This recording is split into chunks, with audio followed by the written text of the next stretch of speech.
Donc, bonsoir les amis, j'espère que vous allez bien et que votre journée s'est bien déroulée. Nous nous retrouvons ce soir pour parler de l'outil qui est l'outil SWOT, un outil d'analyse que les consultants utilisent pour aider les entreprises à découvrir leurs points forts, leurs points faibles, leurs forces et leurs menaces. Donc, comme vous voyez à l'écran, l'outil SWOT est une méthode d'analyse stratégique utilisée par les consultants pour évaluer les forces, les faiblesses, les opportunités et les menaces d'une organisation. Donc, l'organisation peut être une entreprise, ça peut être une association, ça peut être une ONG, voilà. Cette analyse approfondie permet de prendre les décisions éclairées pour améliorer la performance et la compétitivité de l'entreprise. En fait, si on utilise bien cet outil-là, ça nous permet en tant que consultant, lorsque nous sommes sollicités pour aider les entreprises à résoudre leurs problèmes, ça nous permet d'abord de bien comprendre leurs problématiques, comme on a vu au niveau du diagramme de Pareto. Ça nous permet de comprendre leurs problématiques et de situer chaque problème dans un cadre spécifique. Et à travers cet outil, ça va nous permettre de connaître les forces de l'entreprise ainsi que ses faiblesses, mais également les opportunités qui s'offrent à cette entreprise, à cette organisation, et aussi les menaces auxquelles elle fait face. Donc, c'est un outil qui est vraiment efficace et je recommande à chacun d'être très attentif, et à la fin de cette présentation, je pense que vous allez être muni d'un outil qui, lorsque vous allez l'utiliser, va vous aider dans vos accompagnements respectifs au sein des entreprises. Quand on prend l'outil SWOT, sa définition, on va le voir, et l'origine de cet outil-là. Donc, c'est un acronyme qui signifie le S qui veut dire strength, qui est la force, weakness, qui est la faiblesse, et puis l'opportunité, et puis opportunity and threat. Donc, les quatre mots ici qui sont utilisés, le S, le W et le O et le T, ce n'est autre chose qu'un acronyme. La première lettre de chacun de ces mots est utilisée pour composer le SWOT. Donc, c'est un mot anglais, ou du moins, ce sont des mots anglais qui veulent dire force, faiblesse, opportunité et menace. Quant à l'origine de l'utilisation de cet outil-là, il a été développé dans les années 1960 par les chercheurs de l'université de Stanford. Donc, ça veut dire que c'est un outil qui est utilisé depuis des années. Donc, les quatre composantes de l'outil, comme on vient de le dire, ce sont les forces, les faiblesses, les opportunités et les menaces. Donc, les forces, il s'agit des atouts internes de l'organisation, de l'entreprise ou de l'association qui la distinguent de ses concurrents. Quand on prend une organisation donnée, quand on prend une entreprise donnée, une entreprise que nous devons accompagner, il s'agit de faire ce qu'on appelle un brainstorming de l'ensemble des forces de cette entreprise. Quels sont les éléments qui sont présents chez cette entreprise qu'on ne trouve pas chez les autres, qu'on ne trouve pas chez les autres concurrents? Donc, il s'agit de faire une listing de l'ensemble des forces de l'entreprise. Et comme le consultant Gérard a l'habitude de nous dire, quand nous devons aider l'entreprise à trouver des solutions, nous devons faire participer le personnel de l'entreprise. Il faut qu'il soit une partie de la solution. Sinon, ils ne vont pas se retrouver dans les recommandations que nous allons leur proposer. Donc, il s'agit de faire un atelier avec le personnel et ensemble, on va faire un brainstorming de l'ensemble des forces chez cette entreprise. Eux, en tant que personnel de l'entreprise, ils la maîtrisent, ils la connaissent mieux que nous. Donc, ensemble, ils vont faire une listing de qu'est-ce qui peut être appelé comme force au sein de cette entreprise. De la même façon, quelles sont les faiblesses? Quels sont les aspects à améliorer au sein de cette entreprise, au sein de cette organisation, au sein de cette ONG ou association pour être plus compétitif? Quels sont les aspects qu'ils pensent que ça, c'est des éléments qui doivent être améliorés? C'est des éléments qui sont réellement connus au sein de l'entreprise. Si elles sont restées comme telles, si elles sont laissées comme telles, peuvent constituer ce qu'on appelle des points faibles, les maillons faibles de l'entreprise. et si elles ne sont pas améliorées, peuvent constituer quelque part des menaces pour l'entreprise. Donc ce sont ces aspects-là qui doivent être énumérés également de la même façon que les forces et voir dans quelle mesure nous pouvons les améliorer. Et les opportunités ne sont autre chose que les tendances et les événements externes favorables à l'organisation. Quand on est dans un marché global, quels sont les événements, quels sont ce qui se passe sur le marché qui peut être favorable à l'organisation, qui peut être favorable qui peut être favorable à l'entreprise. Donc, ce sont ces opportunités que l'entreprise doit saisir pour pouvoir aller de l'avant, pour pouvoir être au devant de la scène. Maintenant, les forces qu'on doit identifier sont les points forts de l'entreprise. Donc, la première des choses, on peut appeler ça l'avantage concurrentiel. Quels sont les domaines dans lesquels l'entreprise excelle par rapport à la concurrence? Quand on prend, par exemple, chez nous au Mali ici, les sociétés de télécommunications. Il y a certaines sociétés de télécommunications qui sont très en avance par rapport à d'autres. Donc, quand on prend cette entreprise de façon particulière, on pourrait prendre les domaines dans lesquels ils sont en avance sur les autres. Ceci constitue leur force. Et il s'agit des ressources uniques. En fait, quels sont les actifs compétences ou technologies qui distinguent l'entreprise? Ça veut dire que l'entreprise peut disposer d'une certaine technique que les autres concurrents n'ont pas, ou d'une technologie, peut-être d'une technologie de dernière pointe, de dernière génération, que les autres n'ont pas encore acquis. Donc, tout ceci peuvent constituer des points forts. Ça peut être aussi les performances passées de l'entreprise. Une entreprise qui est, par exemple, le numéro 1 dans son domaine. Elle a été, on va dire, 10 ans, 20 ans numéro 1 dans son domaine. Ça fait partie des points forts. Donc, il s'agit des éléments que le personnel de l'entreprise doit être en mesure de ressortir et qui peut être mis dans, comme on a vu, l'outil sport, il est réparti en 4 cadrans. Donc, le premier cadran, le cadran supérieur gauche, constitue les forces. Donc, on va mettre dans ce cadran-là l'ensemble des forces de l'entreprise. Maintenant, les faiblesses. Il faut identifier les points faibles de l'entreprise, comme on l'a dit, les points d'amélioration. Quels sont les aspects que nous devons améliorer au sein de cette entreprise? Donc, il s'agit, par exemple, des manques de ressources. Quels sont les domaines où l'entreprise manque de moyens ou de compétences? Est-ce qu'il s'agit de matériel? Est-ce qu'il s'agit des ressources humaines? Est-ce qu'il s'agit de compétences que le personnel doit développer? Donc, quand on doit faire l'atelier, c'est à nous de faire un travail de fond, un travail de réflexion pour y ressortir l'ensemble de ces points. Ça peut être aussi des problèmes opérationnels. Quels sont les parcours, les processus inefficaces ou les problèmes récurrents dans l'entreprise? Il se peut qu'il y ait, dans chaque entreprise, il y a des processus à suivre. Il se peut qu'il y ait des processus qui ont des failles, des processus qui ne contribuent pas au bon déroulement des activités de l'entreprise. Donc, il s'agit de détecter tout ça. Ça peut être aussi la perception des clients. Comment les clients perçoivent-ils l'entreprise par rapport à la concurrence?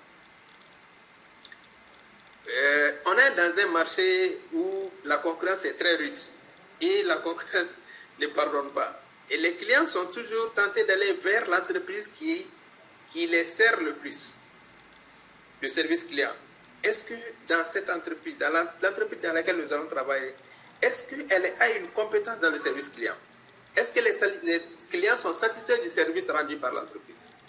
Donc, tout ceci peuvent être des points faibles de l'entreprise qui doivent être améliorés. La mauvaise pratique, par exemple. Quelles sont les habitudes ou politiques de l'entreprise qui nuisent à sa performance? Est-ce qu'il y a des pratiques au sein de l'entreprise qui ne contribuent pas au développement de l'entreprise, qui ne contribuent pas qui n'aident pas l'entreprise à se rehausser parmi les entreprises élites dans le marché dans lequel elle existe? Donc, ça, c'est des éléments qui doivent être analysés ensemble, détectés, analysés et voir comment on peut les améliorer. Les opportunités, il faut identifier les opportunités externes. Quand on parle d'opportunité, il s'agit d'une situation peut-être qui est hors de l'entreprise,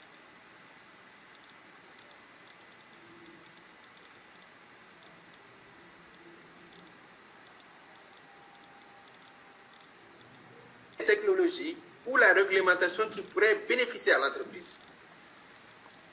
Par exemple, nous avons connu au Mali ici une situation où il était question d'implanter une autre entreprise de télécommunications. Et ça a amené les autres entreprises à baisser leurs prix. Si je suis une entreprise concurrente et que cette situation m'arrange, c'est une opportunité pour moi. Qu'est-ce que je dois faire en ce temps? Comment je dois me positionner pour pouvoir bénéficier de cette opportunité? Ça peut être aussi des nouveaux marchés. Quelles sont les possibilités d'expansion géographique ou de diversification produits-services? Je suis dans une situation où il y a de nouveaux marchés qui sont ouverts. J'ai la possibilité de m'étendre ou de créer des succursales dans ces différents endroits. Qu'est-ce que je dois faire pour pouvoir sauter sur cette opportunité? Est-ce que je dois rester, comme on le dit, cloîtré entre guillemets dans mon coin et attendre que d'autres entreprises concurrentes commencent à prendre le terrain pour pouvoir me lever et dire, voilà, moi aussi je pourrais faire comme eux? Je dois plutôt prendre le devant. Je dois être proactif au lieu d'être réactif. Ça peut être aussi un partenariat. Quelles sont les opportunités de collaboration stratégique avec d'autres entreprises? Si je suis dans un domaine qui peut-être je n'ai pas toutes les compétences, je connais une autre entreprise partenaire qui peut même ne pas être sur le même terrain que moi, mais que je peux démarcher. Je sais que cette entreprise peut avoir plus de compétences que moi ou plus d'expertise que moi dans un domaine donné. Pourquoi ne pas collaborer avec cette entreprise? Et c'est une opportunité que je dois chercher à exploiter. Quant aux menaces, elles sont aussi, comme on l'a dit, comme les opportunités aussi, elles peuvent être aussi externes. Donc il faut identifier ces menaces externes. L'une des menaces peut être quoi? La concurrence féroce. Quels sont les principaux concurrents de l'entreprise et quelles sont leurs forces? Donc il faut chercher à comprendre, il faut détecter, chercher à comprendre, à connaître ces différentes entreprises, ces différents concurrents. Si nous travaillons dans un domaine spécifique, on a un concurrent qui vient ou qui annonce son arrivée sur le marché, sur le terrain, qui va s'implanter. Ce serait une menace pour nous. Nous devons chercher à comprendre quelles sont les différentes menaces que cette entreprise pourrait créer. Et quelles sont les dispositions que nous devons prendre pour pouvoir surmonter ces menaces. Une autre menace peut être le changement réglementaire. Quels sont les nouveaux règlements ou lois qui pourraient affecter l'entreprise? Quand je parlais toujours de l'exemple de la télécommunication, quand l'État a imposé à ce que les entreprises de télécommunication baissent le prix de leur unité, ça c'est des réglementations auxquelles on ne peut pas se soustraire. C'est une menace pour nous, parce que ça va jouer peut-être sur nos bénéfices, ou peut-être ça peut jouer sur notre chiffre d'affaires. Qu'est-ce que je dois faire pour pouvoir faire face à ces menaces? Et l'une des menaces peut être la tendance défavorable. Quelles sont les évolutions du marché, de la technologie qui pourraient nuire à l'entreprise? Donc, c'est des éléments que nous devons analyser avec le personnel de l'entreprise et ensemble voir dans quelle mesure on peut les contrecarrer ou les contourner. En tout cas, trouver une solution à ces menaces pour que ça ne joue pas à l'encontre, ça ne joue pas de façon négative sur le rendement de l'entreprise. Comment réaliser une analyse SWOT? La première des choses, comme le disait notre consultant, notre formateur et consultant Gérard, il s'agit de faire la collecte de l'information. Parce que quand on va travailler dans une entreprise, nous ne connaissons pas l'entreprise mieux que le personnel de l'entreprise. Donc la première des choses, c'est de venir dans l'entreprise et de collecter l'ensemble des informations. Donc rassembler les données sur l'entreprise, le marché et l'environnement concurrentiel. Ça, c'est la première étape. Deuxième étape, c'est l'analyse approfondie. Examiner chaque élément de la matrice SWOT en détail pour identifier les principaux enjeux. Et en dernier lieu, le développement de la stratégie. S'appuyer sur les forces, exploiter les opportunités, combler les faiblesses et parer les menaces. Donc, quand on a l'ensemble des informations, on analyse ces informations-là. Comme on l'a vu au niveau du diagramme de Pareto, on va analyser l'ensemble des problèmes. Et une fois qu'on analyse l'ensemble des problèmes, on doit s'appuyer sur les forces. Parce que ça, c'est les points forts qu'on a, ou les points forts que l'entreprise a. Et aussi, on doit mettre de l'autre côté les opportunités. Comment est-ce que nous pouvons faire pour exploiter les opportunités? Et quelles dispositions devons-nous prendre pour combler les faiblesses et parer aux menaces? Faire de sorte que les faiblesses, tous les points qui constituent les faiblesses, comment nous pouvons les améliorer? Et ensuite, comment nous pouvons faire face aux menaces? Donc voilà un peu comment on doit analyser et utiliser l'analyse SWOT. Voilà un exemple d'application. Par exemple, le marketing. Définir une stratégie marketing adaptée au positionnement de l'entreprise. Quand on est dans une entreprise, comment l'entreprise travaille dans le domaine du marketing?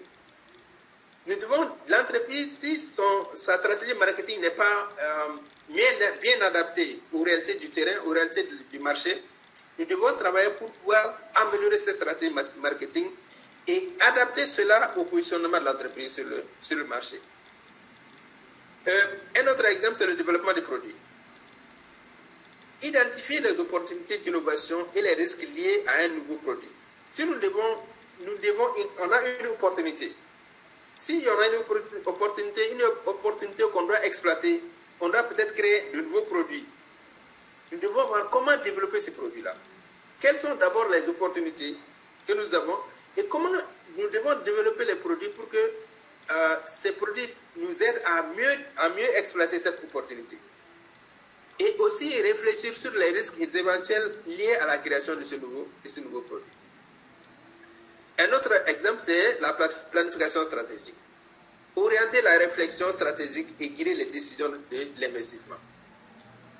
Si on a un plan stratégique au niveau de l'entreprise, il faut que ce plan stratégique soit orienté par rapport à l'ensemble des aspects que nous venons d'évoquer. Les forces de l'entreprise, les faiblesses, les opportunités et les menaces.